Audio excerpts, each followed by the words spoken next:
तो बच्चों कैसे हैं आप सब। बहुत बहुत स्वागत है आपका आज की इस वीडियो में। आज का ये वीडियो क्लास 12th के बच्चों के लिए बहुत ज़रा खास होने वाला है, क्योंकि इस वीडियो में हम लोग देखने वाले हैं बच्चों क्लास 12th का जो आपका हिंदी का सब्जेक्ट है, इसका जो आपका सेकंड वाला बुक है अंतराल वाला। तो इसके मोस्ट इम्पॉर्टेंट क्वेश्चंस इस वीडियो में हम लोग देखने वाले हैं, जो कल आपका मिड टर्म का एग्ज़ाम होने वाला है ना, यानी कि 27 सितंबर। जी हाँ बच्चों, 27 सितंबर 2025 को जो आपका हिंदी का मिड टर्म का एग्ज़ाम होने वाला है, तो उसके लिए ये मोस्ट इंपॉर्टेंट क्वेश्चंस इस वीडियो में हम लोग डिस्कस करने वाले हैं। और लिटरली बता रहा हूँ, अगर आप इन क्वेश्चंस को करके चले जाते हैं तो आपको एग्ज़ाम में बहुत ज़्यादा फ़ायदा मिलने वाला है। लिटरली आपके हाथ में जब क्वेश्चन पेपर आएगा ना हिंदी का, तो आप मन ही मन एकदम खुश हो जाओगे कि यार सर की वीडियो देख करके आ गया मैं, और देखो उसी में से कितने सारे क्वेश्चंस आ रखे हैं। एकदम दिल गार्डन गार्डन हो जाएगा आपका। ठीक है, क्योंकि देखिए अंतराल वाली बुक के अंदर तो वैसे ही लिमिटेड चैप्टर है, और लिमिटेड चैप्टर के अंदर से लिमिटेड ही क्वेश्चन निकलते हैं जो मोस्ट इंपॉर्टेंट क्वेश्चंस होते हैं। मैंने पिछले 10 साल का पेपर्स एनालाइज किया है मिड टर्म एग्जाम का हिंदी सब्जेक्ट का, और एनालाइज करने के बाद जो भी क्वेश्चंस निकले हैं उन सभी क्वेश्चंस को इस वीडियो में करवाने का प्रयास कर रहा हूँ मैं। ठीक है, और आप सभी बच्चों की डिमांड भी आ रही थी कि सर सेपरेटली वीडियो बना दीजिए। वैसे तो मैंने दोनों बुक का एक वीडियो बना दिया था वन शॉट का, जिसमें मैंने लिखा था एक ही वीडियो में हिंदी खत्म, तो उस पर भी आपका बहुत अच्छा प्यार आया। लेकिन आपने बोला कि सर एक अंतराल वाली वीडियो बना दीजिए और एक अंतरा वाली वीडियो बना दीजिए। तो इससे पहले मैंने अंतरा भाग 2 वाली जो हमारी फर्स्ट बुक है उसका इंपॉर्टेंट क्वेश्चन का वीडियो अपलोड कर दिया है। ये अंतराल वाली बुक के इंपॉर्टेंट क्वेश्चन जो है वो इस वीडियो में हम लोग डिस्कस करने वाले हैं। ठीक है, तो इसी बात पे कर दीजिए इस वीडियो को ज़्यादा से ज़्यादा लाइक, और इस वीडियो पर हम लोग एक छोटा सा लाइक का टारगेट रखेंगे 700 लाइक्स का। मुझे पक्का भरोसा है कि आप सभी करवा देंगे, तो ठोको लाइक, 700 लाइक्स जरूर कंप्लीट करवा दीजिएगा इस वीडियो के ऊपर। ठीक है, और एक और छोटी सी चीज़ मैं आपको बोलना चाहूँगा कि जब अभी हम वीडियो में क्वेश्चंस को करेंगे ना, तो आपको जो क्वेश्चन नंबर है वो आगे पीछे देखने को मिल सकता है। तो क्वेश्चन नंबर पे आपको ध्यान नहीं देना है, आपको ध्यान किस पे देना है, क्वेश्चंस पे देना है जो क्वेश्चंस मैं आपको करवा रहा हूँ। ठीक है, ध्यान रखिएगा, क्वेश्चन नंबर आगे पीछे हो सकता है वीडियो के अंदर, आपको सिर्फ क्वेश्चंस पे ध्यान देना है जो क्वेश्चंस मैं आपको वीडियो में करवाने वाला हूँ। ठीक है, बाकी कोई भी आपका डाउट रहता है जो आप मुझसे पूछना चाहते हैं, तो आप डायरेक्टली अपने डाउट्स को मेरे इंस्टाग्राम आईडी पर आकर के पूछ सकते हैं। ये मेरी इंस्टाग्राम आईडी है jayjha07 करके। अपने डाउट्स को आप मुझे मैसेज के फॉर्म में मैसेज कर सकते हैं, जैसे ही मुझे समय मिलेगा मैं आपको रिप्लाई ज़रूर करूँगा। अभी तक आप हमारे टेलीग्राम चैनल में ज्वाइन नहीं हुए तो वहाँ पर ज़रूर ज्वाइन हो जाइए। फ्री में हम आपको वहाँ पर PDF नोट्स और भी बहुत सारी चीज़ें प्रोवाइड करवाते रहते हैं। टेलीग्राम चैनल में ज्वाइन होने के लिए सिंपली आपको टेलीग्राम पे जाना है और वहाँ पर सर्च करना है क्लास 12 CBSE 1 2 3। जैसे ही आप वहाँ पर सर्च करेंगे आपको हमारा टेलीग्राम का चैनल देखने को मिल जाएगा, तो आज ही उसमें ज्वाइन हो जाइए और जो भी चीज़ें हम भेजते हैं उसका लाभ उठाइए। ठीक है बच्चों, तो चलिए हम अपने वीडियो को शुरू करते हैं। क्वेश्चन देखिए बच्चों, यहाँ पर क्या पूछ रहा है, ये क्वेश्चन मोस्ट इंपॉर्टेंट क्वेश्चन है, पेपर में कई बार आ जाता है कि तो हम तो 100 लाख बार बनाएंगे, इस कथन के संदर्भ में सूरदास के चरित्र की विवेचना कीजिए। ठीक है, ये जो आपका कथन स्टेटमेंट यहाँ पर है कि तो हम तो 100 लाख बार बनाएंगे, ठीक है, इसको ध्यान में रखते हुए जो सूरदास जी हैं उनके चरित्र के बारे में आपको बताना है, उनके कैरेक्टर के बारे में बताना है। ठीक है, तो यहाँ आप उत्तर इस तरह से आप लिख सकते हैं कि सूरदास का इस वाक्य से एक सशक्त चरित्र उभर करके आता है जिसमें कई विशेषताएं हैं। ठीक है, सूरदास के मतलब सूरदास के बारे में जो कथन दिया गया, स्टेटमेंट दिया गया है, इससे हमें सूरदास के कई विशेषताएं देखने को मिलती हैं उनके चरित्र के बारे में। जैसे आप यहाँ पर लिख सकते हैं, हार न मानने की प्रवृत्ति। सूरदास जीवन की विषम तथा प्रतिकूल परिस्थितियों में भी हार नहीं मानता, पुनः परिश्रम करने को तैयार रहता है। इसीलिए सूरदास के बारे में बताया गया है कि वो उसकी जो प्रवृत्ति है वो हार नहीं मानने की है। ठीक है, अगर वो अभी हार भी जाता है ना, तो वो दोबारा परिश्रम करने के लिए फिर से तैयार हो जाता है कि भाई दोबारा ट्राई करूंगा, फिर से जीत के दिखाऊंगा, या तो फिर से हार जाऊंगा तो फिर ट्राई करूंगा, है ना। तो एक ये चीज़ आप लिख सकते हैं। दूसरा आप लिख सकते हैं कि सूरदास जो थे वो कर्मशील और मेहनती बंदे थे। ठीक है, सूरदास एक मेहनती व्यक्ति है, अंधा होने पर भी उसने इतने पैसे जमा किए तथा आगे भी मेहनत करने से नहीं कतराता था वो। ठीक है, अंधा होने पर भी उसने बहुत सारे पैसे जमा कर लिए थे सूरदास जी ने, और फिर भी इतने पैसे जमा होने के बाद भी जो है वो मेहनत करने से नहीं कतराते थे। तो एक ये पॉइंट भी आप लिख सकते हैं। प्रतिशोध की भावना से मुक्त रहते थे, वो बदला लेने में बिलीव नहीं रखते थे कि मैं तेरे से बदला लूंगा, मैं तेरे से बदला बदला लूँगा, तूने मेरा बुरा कर दिया, है ना। सूरदास किसी से भी प्रतिशोध की भावना नहीं रखते थे। भैरव के विषय में पता चलने पर भी वह उसे नुकसान पहुंचाने की नहीं सोचते हैं। तो इससे हमें ये पता चलता है कि उनके कैरेक्टर में एक ये चीज़ है कि वो प्रतिशोध, बदला लेने की भावना से भैया बिल्कुल आज़ाद रहते हैं। ठीक है, तो ये सारी चीज़ें आप लिख सकते हैं उनके चरित्र के बारे में। आशा करता हूँ कि आपको समझ में आया होगा बच्चों। ओके, चलिए आगे चलते हैं।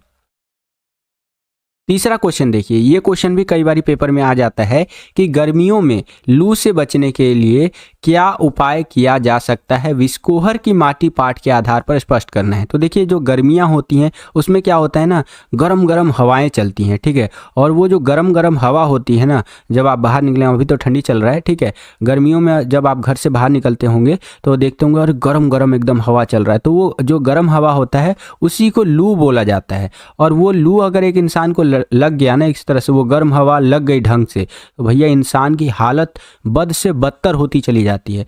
तो इस तरह के लू से बचने के लिए क्या उपाय किया जा सकता है, विस्कोहर की माटी पाठ के आधार पर आपको बताना है। ठीक है, तो आंसर कुछ इस प्रकार से लिखेंगे कि गर्मियों की दोपहर में लेखक घर से चुपचाप बाहर निकल जाता था।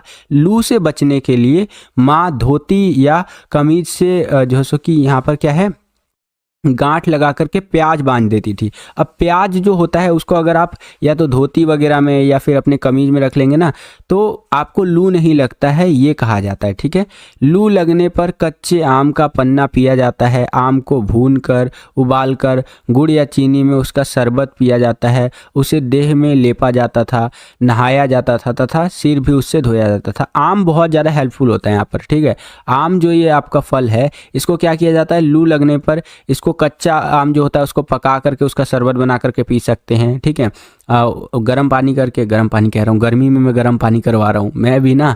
ठीक है, मतलब जो पानी होता है ना उसके अंदर क्या करते हैं, आम को इस तरह से पूरा मिला उला करके, और उससे अगर आप नहाएंगे कच्चे आम को मिला करके, तो आपको लू नहीं लगेगा, या लग गया है तो आपको काफ़ी ज़्यादा यहाँ पर हेल्प होगा। ठीक है, और साथ ही साथ क्या किया जा सकता है, अगर लू किसी को लग जाता है तो अपना कच्चा आम से वो अपना सर धो सकता है। ठीक है, नहा सकता है, आम का लेप लगा सकता है। तो आम बहुत ज़्यादा हेल्पफुल होता है यहाँ पर हमारा लू लगने पर। ओके, तो इस तरह से इस क्वेश्चन का आंसर आप लिख सकते हैं बच्चों। ठीक है, आगे चलते हैं। अगला क्वेश्चन देखिए, यहाँ पर चौथा क्वेश्चन क्या पूछ रहा है हमसे कि विस्कोहर की माटी पाठ किस शैली में लिखा गया है और इसमें लेखक ने विस्कोहर से जुड़ी किन किन स्मृतियों को पाठक तक पहुंचाने की कोशिश की है। ठीक है, तो विस्कोहर की माटी पाठ जो है आत्मकथात्मक शैली में लिखा गया है। इस पाठ में लेखक ने अपने जीवन में माँ, गांव और आसपास के प्राकृतिक परिवेश का वर्णन किया है। ठीक है, ये जो हमारा पाठ है इसके अंदर लेखक ने अपनी माँ का, अपने गांव का और आसपास का जो प्राकृतिक परिवेश है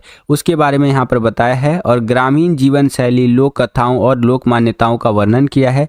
पूरी कथा के केंद्र में, यानी पूरा जो कथा है हमारा, उसके सेंटर में हमारा यहाँ पर विस्कोहर जो लेखक का गांव है, और एक पात्र, एक कैरेक्टर विश्वनाथ जो कि लेखक स्वयं है, वो हमें देखने को मिलता है। तो इस प्रकार से इस क्वेश्चन का आंसर आप लिख सकते हैं बच्चों।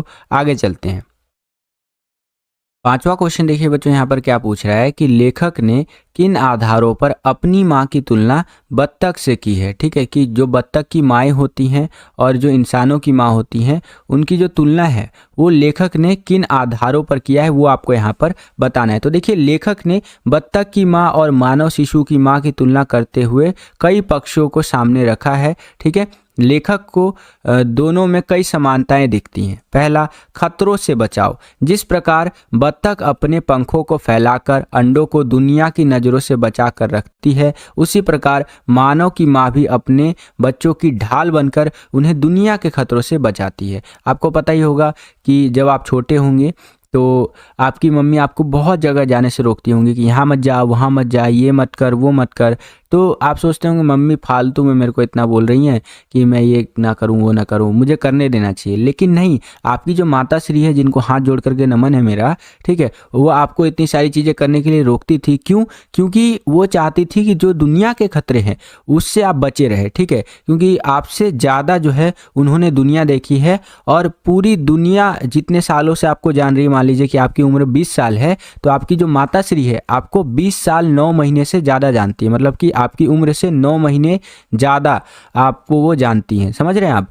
तो इसीलिए हमारी मम्मियाँ जो होती हैं, हमारे पिताजी जो होते हैं, उनको हमारे बारे में बहुत ज़्यादा पता होता है, खासकर मम्मी के बारे में, कि हमें किन चीज़ों से खतरा हो सकता है, किन चीज़ों से खतरा नहीं हो सकता। जिस प्रकार से हमारी माताश्री लोगों को, यानी हमारी मम्मियों को पता होता है हमारे बारे में, उसी प्रकार से जो बत्तख होता है उनकी जो माताएं होती हैं उनको भी पता होता है कि उनको अपने बच्चों को किन से बचाना है, किन से नहीं बचाना है, ठीक है। तो एक ये कारण था जिस कारण से जो लेखक है हमारा, माँ की तुलना, हमारी माँ की तुलना, जो हमारी मम्मियाँ होती हैं, यानी यहाँ पर मानवों की माँ की बात हो रही है, और जो बत्तख की माँ होती है उनकी तुलना ये करते हैं लेखक जी, ठीक है। तो एक ये पॉइंट आप लिख सकते हैं। दूसरा पॉइंट आप क्या लिख सकते हैं कि सतर्कता और कोमलता से देखरेख। जैसे बत्तख की माँ अपनी पैनी चोंच से सतर्कता बरतते हुए कोमलता से अंडों को अपने पंखों के अंदर छुपाती है, उस प्रकार मानव की माँ भी बच्चों को डांटते मारते समय ध्यान रखती है कि शिशु को नुकसान ना पहुंचे, ठीक है। अब देखिए, देख रेख तो हमारी करती हैं हमारी माएँ, उसी प्रकार से बत्तख की जो माएँ होती हैं वो भी बत्तख लोगों की देख रेख करती हैं, लेकिन काफ़ी सतर्कता से। जैसे हमारी माताश्री नहीं हमें मारती थी बचपन में, ठीक है, चाहे मेरी माताश्री हो या आपकी माताश्री हो, बचपन में मारा करती थी, तो वो ये चीज़ ध्यान में रख करके मारा करती थी कि भैया इनको ज़्यादा चोट ना लगे, ठीक है। तो ये सतर्कता और कोमलता से देख रेख, ये वाला पॉइंट भी आप लिख सकते हैं। इस कारण से भी जो लेखक है वो मानवों की माँ और बत्तख की जो माँ है उनका यहाँ कंपैरिजन यानी तुलना करते हैं, ठीक है। अगला पॉइंट आप लिख सकते हैं, आने वाले खतरों को भांपना। बत्तख की माँ निगाहें सदैव, जो होता है बत्तख की जो माएँ होती हैं उनकी जो निगाहें होती है सदैव कौवे की ताक पर रहती है, उसी प्रकार से मानवों की जो माँ होती है वो बच्चों पर आने वाले संभावित खतरों को भांप लेती है। अब देखिए, बत्तख की जो माएँ होती हैं वो कौवे पे ध्यान इसलिए रखती है क्योंकि कौवे आकर के उनके बच्चों को बहुत ज़्यादा नुकसान पहुंचा सकते हैं, और उसी प्रकार से जो मानव की माँ होती हैं यानी हमारी माताश्री होती हैं, हमारी माताश्री को भी पता होता है कि हमें कौन सा दिक्कत आने वाला है, उनको पहले से ही अंदाज़ा लग जाता है। एग्जाम्पल के लिए, आपको बुखार होने वाला है, ठीक है, तो आपको नहीं आइडिया लगेगा कि आपको बुखार होने वाला है, लेकिन आपकी मम्मी को आइडिया लग जाएगा। आपकी मम्मी बोल देंगी कि देख भाई तेरे को बुखार होने वाला है, ये दवाई ले ले बेटा, ये दवाई ले ले बेटी, इस तरह से करके। क्यों? क्योंकि उनको हमारे बारे में हमसे ज़्यादा पता होता है, समझ रहे हैं आप। तो हमारे ऊपर जो भी खतरा आने वाला है ना, हम आने से पहले ही वो भाप जाती है और हमें वो सतर्क भी कर देती है टाइम टू टाइम, ठीक है। कई बार हम उसकी चीज़ को टाल देते हैं, अरे मम्मी कुछ नहीं होगा, ले रात को बुखार हो गया, मम्मी आपने सही बोला था, तो मम्मी वहाँ बोलती है भाई मेरे को पता है कि तेरे को कब बुखार आएगा कब नहीं आएगा, समझ रहे हैं आप। तो एक ये पॉइंट भी आप लिख सकते हैं। आशा करता हूँ कि ये क्वेश्चन भी आपको समझ में आया होगा। आगे चलते हैं। अब अगला क्वेश्चन देखिए, यहाँ पर छठा क्वेश्चन क्या है कि लेखक की प्रकृति, नारी और सौंदर्य संबंधी मान्यताओं का वर्णन करना है, ठीक है। तो इस तरह से आंसर आप लिखेंगे कि लेखक के लिए प्रकृति, लेखक का प्रकृति से गहरा लगाव था, उसे प्रकृति के कई दृश्य अनुपम एवं हृदयग्राही लगते थे, प्रकृति उसके लिए सौंदर्य का पर्याय थी, ठीक है। तो लेखक के लिए प्रकृति कैसी थी भैया? लेखक जो था उसको प्रकृति से बहुत ज़्यादा गहरा लगाव था, ठीक है। उसे प्रकृति कई दृश्य अनुपम एवं हृदयगाही लगते थे। लेखक के लिए जो प्रकृति था, नेचर था, उसके कई अलग अलग दृश्य थे उसके सामने, ठीक है। और प्रकृति उसके लिए सौंदर्य का पर्याय था, ठीक है। यानी सुंदरता का अगर कोई पर्यायवाची शब्द है तो वो है भैया प्रकृति। ऐसा ये लेखक के संदर्भ में बात हो रही है, ठीक है। आगे देखिए, दूसरे पॉइंट में बताया गया है कि लेखक की दृष्टि में नारी, लेखक ने अपने गांव में एक रूपवती नारी देखी जिसकी सुंदरता लेखक के हृदय में बस गई। अब लेखक भैया गांव में रहता है, वो गांव में एक नारी को, एक इस तरह से महिला को देखता है और उसकी जो सुंदरता होती है ना वो उसके दिल में बस जाती है बिल्कुल। वह भी लेखक को सौंदर्य की प्रतिमूर्ति लगी, ठीक है। वो जो नारी होती है जो उसके गांव में होती है, वो भी जो नारी होती है ना एकदम सौंदर्य की प्रतिमूर्ति लगी कि भैया सुंदरता का अगर कोई मूर्ति है तो यही नारी है, ठीक है। तो लेखक की दृष्टि में नारी का इस तरह से आप लिख सकते हैं। अगला है भैया प्रकृति और नारी में समानता क्या है? तो सौंदर्य की समानता होने के कारण लेखक को लगा जैसे प्रकृति नारी का सजीव रूप लेकर के उसके समक्ष आ गई। देखिए कितनी अच्छी बात बोल रहे हैं यहाँ पर कि लेखक के यहाँ पर बात हो रही है कि लेखक को लगा कि प्रकृति और नारी में इतनी ज़्यादा समानताएं हैं, जैसे कि प्रकृति जो है यहाँ पर वो नारी का जीवित रूप लेकर के उसके सामने आ गई है, क्योंकि इतनी ज़्यादा सिमिलैरिटी है, दोनों बहुत ज़्यादा खूबसूरत होते हैं। प्रकृति के समस्त दृश्यों में जूही की लता, चांदनी की छटा फूलों की खुशबू आदि में उसे नारी के सौंदर्य का आभास होता है। सौंदर्य के समान धर्म होने के कारण लेखक को प्रकृति और नारी जो है एकाकार होते हुए दिखे। ठीक है, तो इस प्रकार से इस क्वेश्चन का आंसर आप लिख सकते हैं कि लेखक की प्रकृति, नारी और सौंदर्य संबंधी मान्यताओं का वर्णन करें। ठीक है, यानी प्रकृति के बारे में वो क्या सोचता है, नारी के बारे में क्या सोचता है और सौंदर्य संबंधी मान्यताओं के बारे में क्या सोचता है, इसके बारे में इस तरह से आप एक्सप्लेन कर सकते हैं। आशा करता हूं कि आपको समझ में आया होगा बच्चों ये वाला क्वेश्चन। ओके, आगे चलते हैं। अगला क्वेश्चन देखिए, यहाँ पर 7वां क्वेश्चन क्या पूछ रहे हैं हमसे कि गांव में लोग प्रकृति के बहुत निकट है, कथन को पूरा करें विस्कोहर की माटी पाठ के आधार पर। तो देखिए, गांव में लोग जो होते हैं वो प्रकृति के बहुत ज़्यादा निकट होते हैं। लेखक के अनुसार फूल केवल गंध ही के नहीं देता, दवा भी करते हैं। जो लेखक है वो कहता है कि जो फूल होता है केवल वो गंध यानी कि सुगंध ही नहीं देता है, दवा भी करते हैं, क्योंकि गाँव में कई रोगों का इलाज फूलों द्वारा किया जाता है। फूलों की गंध से सांप, महामारी, देवी चुड़ैल आदि का संबंध जोड़ा जाता है। गुड़हल के फूलों को देवी का फूल माना जाता है। ठीक है, और बैर के फूल जो है सूंघने से बर्रे ततैया का डंक झड़ता है। आम के फूल से कई रोगों का उपचार में काम आ जाता है। नीम के पत्ते और फूल जो है वो चेचक में रोगी के समीप रखते हैं। ठीक है, तो इस तरह से आप लिख सकते हैं कि गांव में लोग जो है वो प्रकृति के बहुत ज़्यादा निकट होते हैं। वो होते भी हैं यार, गाँव में आप अगर आप जाके देखेंगे ना तो नेचर के बहुत ज़्यादा क्लोज होते हैं वो। ठीक है, विस्कोहर की माटी पाठ के आधार पर इस तरह से आंसर आप लिख सकते हैं। आशा करता हूँ कि आपको समझ में आया होगा बच्चों। आगे चलते हैं, अगला क्वेश्चन देखते हैं कि विश्वनाथ पर अत्याचार क्यों हो गया। तो इस तरह से आंसर आप लिखेंगे कि विश्वनाथ अभी माँ का दूध पीता ही था कि उसके छोटे भाई का जन्म हो गया और माँ के दूध पर छोटे भाई का अधिकार हो गया। जाहिर सी बात है भैया, जब छोटा भाई का जन्म होगा तो यहाँ पर दूध कौन पिएगा, छोटा वाला भाई पिएगा। विश्वनाथ का दूध जो है यहाँ छूट गया यहाँ पर, और विश्वनाथ को उनके 3 साल तक के होने पर पड़ोस की यहाँ पर कसेरिन दाई ने पाला। माँ का स्थान दाई ने ले लिया। यही था कि विश्वनाथ पर अत्याचार हो गया। तो इस प्रकार से आप लिख सकते हैं भैया।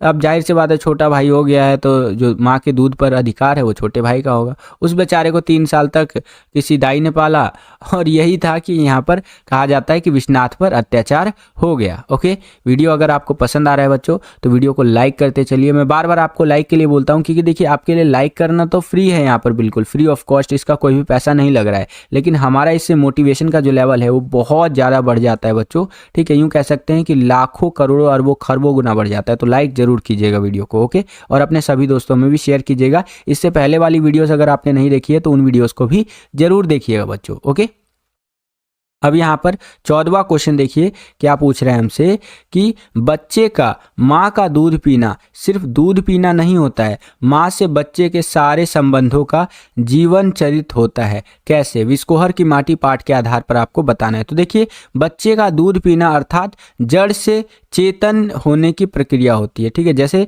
एक जड़ होता है और उससे इस तरह से हमारा पेड़ निकलता है ना, पौधा निकलता है, फिर वो पेड़ बनता है। ठीक है, तो उसी प्रकार से आपने एक चित्र भी देखा होगा, फेसबुक वगैरह पे बहुत ज़्यादा वायरल होता है कि माँ के जो स्तन होते हैं वहाँ से जो बच्चा यहाँ पर स्तनपान करता है। ठीक है, तो जो स्तन होते हैं वो यहाँ पर पेड़ की तरह दिखाया गया है, और पेड़ के जो जड़ होते हैं उसकी तरह दिखाया गया है, और जो बच्चा यहाँ पर स्तनपान कर रहा है, ठीक है, वो उसी तरह से ग्रो कर रहा है। ठीक है, जैसे एक पौधा से पेड़ बनता है ना, वैसा ग्रो कर रहा है। आप इमेज सर्च करके भी देख सकते हैं, काफ़ी अच्छा इमेज है, बहुत ज़्यादा आपको प्रभावित करेगा। तो ये आप लिख सकते हैं, दूध पीने के साथ साथ बच्चे द्वारा माँ की ममता को भी उसमें आत्मसात करता है। अब देखिए, जब बच्चा दूध पीता है तो उसमें माँ की ममता भी हमें देखने को मिलती है। उसका दूध ही न पीना बल्कि माँ के पेट से गंध व स्पर्श को भी प्राप्त करना होता है। बच्चा केवल दूध ही नहीं पीता है, माँ के पेट से जो गंध आ रही होती है, स्पर्श आ रही होती है, उसको भी वो प्राप्त करता है। माँ का बच्चे को अपनत्व एवं सुरक्षा भरे आंचल में छिपाकर दूध पिलाना। ठीक है, तो यहाँ पर यह पता चलता है कि बच्चा केवल दूध नहीं पी रहा है, उन दोनों की ममता, ठीक है, जो प्यार है वो भी दिख रहा है। क्यों? क्योंकि जो माँ है अपने बच्चे को अपनत्व के कारण सुरक्षा भरे आंचल में छिपा करके दूध पिलाती है, आपने देखा भी होगा। ठीक है, दूध पीते पीते बच्चे द्वारा माँ के स्तनों को काटने पर भी ममता भरा भाव मिलता है। जब दूध पीते पीते माँ जो है माँ के जो स्तन होते हैं उसको बच्चा जब काटता है तो इससे भी अपनत्व का प्रभाव देखने को मिलता है कि दोनों में कितना लगाव है। ठीक है, इसीलिए कहा गया है कि बच्चे का माँ का दूध पीना सिर्फ दूध पीना ही नहीं होता है, माँ से बच्चे के सारे संबंधों का जीवन चरित होता है। ठीक है, तो इस तरह से आंसर आपको लिखना है। आशा करता हूँ कि आपको समझ में आया होगा बच्चों। अगला क्वेश्चन देखिए, 15वां क्वेश्चन क्या पूछ रहा है हमसे कि सांपों के बारे में विस्कोहर की माटी पाठ में क्या बताया गया है। तो आंसर इस प्रकार से लिखेंगे कि पाठ में बताया गया है कि घास पास से भरे यहाँ पर मैडों पर, मैदानों पर, तालाबों के भीटों पर नाना प्रकार के सांप मिलते हैं। सांप से डर लगता है। दोहड़ा और मजगिदवा विषहीन होते हैं। ठीक है, दो प्रकार के सांप बताए हैं जो विषहीन होते हैं, जिसके अंदर विष नहीं होता, जहर नहीं होता। दोहड़ा को मारा नहीं जाता, उसे सांपों में वामन जाति का मानते हैं। धामिन भी विषहीन है लेकिन वह लंबी होती है। ठीक है, धामिन भी एक तरह का सांप होता है जो लंबी होता है लेकिन विषहीन होता है, उसके अंदर जहर नहीं होता है। सबसे खतरनाक जो होता है वो गेहुअन होता है। हमारे गांव में भी ये नाम प्रसिद्ध है, गेहुअन सांप बोलते हैं। ठीक है, जिसे गांव में फिटारा कहते हैं। भटिया के दो मुंह होते हैं। आम, पीपल, केवड़े की झाड़ी में रहने वाले सांप बहुत ज़्यादा खतरनाक होते हैं। यहाँ पर जो सांप मिलते हैं वो बहुत ज़्यादा खतरनाक होते हैं। तो इस प्रकार से आपको यहाँ पर सांपों के बारे में बताना था विस्कोहर की माटी पाठ के आधार पर। ठीक है, तो आशा करता हूँ कि आपको ये क्वेश्चन भी समझ में आया होगा। तो बस बच्चों यही था आज का वीडियो। आशा करता हूँ आपको ये वीडियो पसंद आया होगा। अगर आपको ये वीडियो पसंद आया तो कर दीजिए ज़्यादा से ज़्यादा लाइक। जितना ज़्यादा वीडियो को आप लाइक करेंगे उतना ज़्यादा हमारा मोटिवेशन बढ़ता है इसी तरह की वीडियोस को बनाने के लिए। चैनल पर अगर आप नए आ गए हैं, विद्यालय स्टडी पॉइंट को अभी तक आपने सब्सक्राइब नहीं किया है तो क्या कर रहे हैं आप, अभी विद्यालय स्टडी पॉइंट को सब्सक्राइब कर लीजिए। इसी तरह की वीडियोस हम आपके लिए लेकर के आते रहते हैं। जैसे ही आप चैनल को सब्सक्राइब करेंगे बगल में आपको एक बेल का, घंटी घंटा कुछ भी कह सकते हैं, वो आइकन देखने को मिलेगा।